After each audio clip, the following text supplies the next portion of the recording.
So, I'm taking some painter's tape and I'm gonna go along the edges so that I can build somewhat of a dam to build that wall of glass over, because if you don't put this tape up, it becomes incredibly difficult to get the glass to sit where you want it to sit without it just tumbling off the edge.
All right, so we mixed up about a half a cup of the stone coat resin, and all we're going to do is use this resin to tack down these pieces.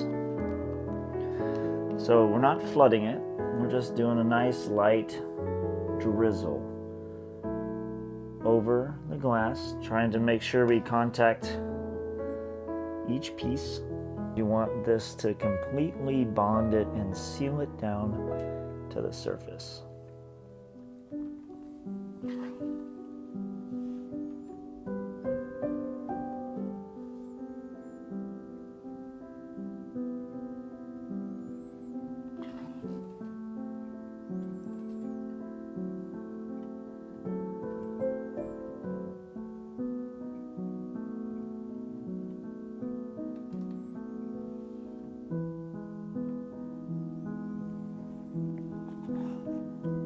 Okay, so one thing that I did not mention before, but it is important about this part of the process, is you are trying to build up a wall of resin along the border of the glass.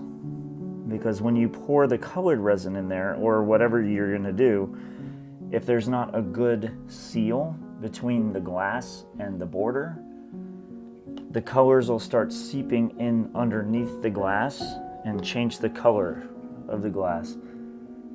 Now, if that's a look that you don't mind having, then you can not worry too much about it.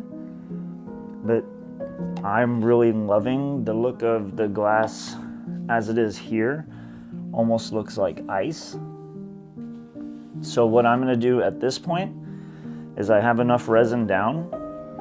I think it's a very beautiful color. I might end up not drizzling it, but pouring it slightly, because I have a little extra resin mixed up already, just in case. And typically a finishing touch for me is I always paint it as well. So that first border was a little thicker than I wanted to do, and that's okay. I've been noticing with a lot of my pours, they are super heavy with these geode pours, because it's just so much resin, and the glass, the material, just makes it really heavy. hope not, but still, it's possible. Now I try to get it close to the other line, but I try not to overlap it if I can help it. It makes it look very deliberate, almost created, because that doesn't happen in nature, you guys.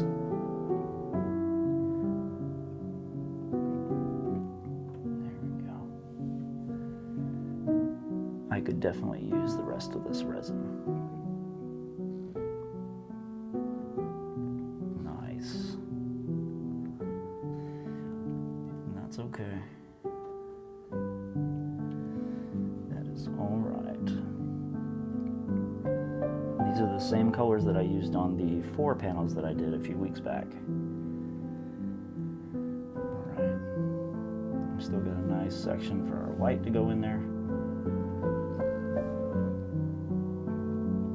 And then the white does all kinds of cool stuff when you apply heat to it anyway. So that's what we're going for.